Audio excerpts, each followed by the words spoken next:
over. What?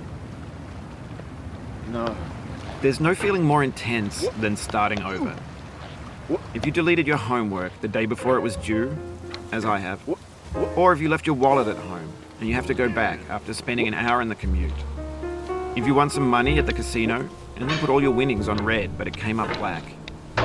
If you got your best shirt dry cleaned before a wedding and then immediately dropped food on it. If you won an argument with a friend and then later discovered that they just returned to their original view. Starting over is harder than starting up.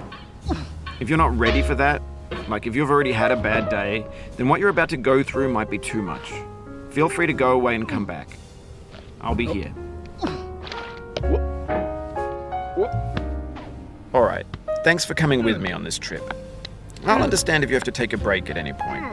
Just find a safe place to stop and quit the game. And don't worry, I'll save your progress, always, even your mistakes. This game is a homage to a free game that came out in 2002, titled Sexy Hiking. The author of that game was Jazuo, a mysterious Czech designer who was known at the time as the father of B games. And B games are rough assemblages of found objects. Designers slap them together very quickly and freely, and they're often too rough and unfriendly to gain much of a following. They're built more for the joy of building them than as polished products.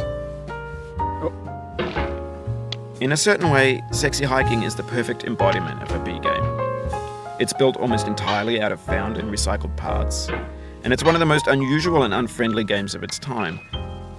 In it, your task is simply to drag yourself up a mountain with a hammer.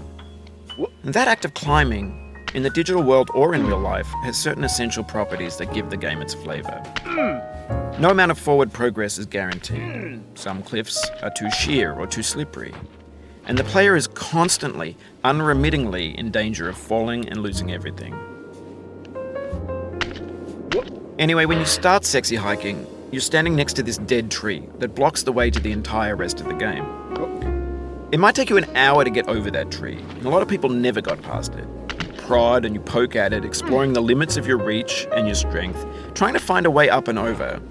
And there's a sense of truth in that lack of compromise. Most obstacles in video game worlds are fake. You can be completely confident in your ability to get through them once you have the correct method or the correct equipment or just by spending enough time. In that sense, every pixelated obstacle in Sexy Hiking is real. The obstacles in Sexy Hiking are unyielding, and that makes the game uniquely frustrating. But I'm not sure Jazuo intended to make a frustrating game. The frustration is just essential to the act of climbing, and it's authentic to the process of building a game about climbing. A funny thing happened to me as I was building this mountain. I'd have an idea for a new obstacle, and I'd build it, test it, and it would usually turn out to be unreasonably hard. But I couldn't bring myself to make it easier. It already felt like my inability to get past the new obstacle was my fault as a player rather than as a builder. Imaginary mountains build themselves from our efforts to climb them, and it's our repeated attempts to reach the summit that turns those mountains into something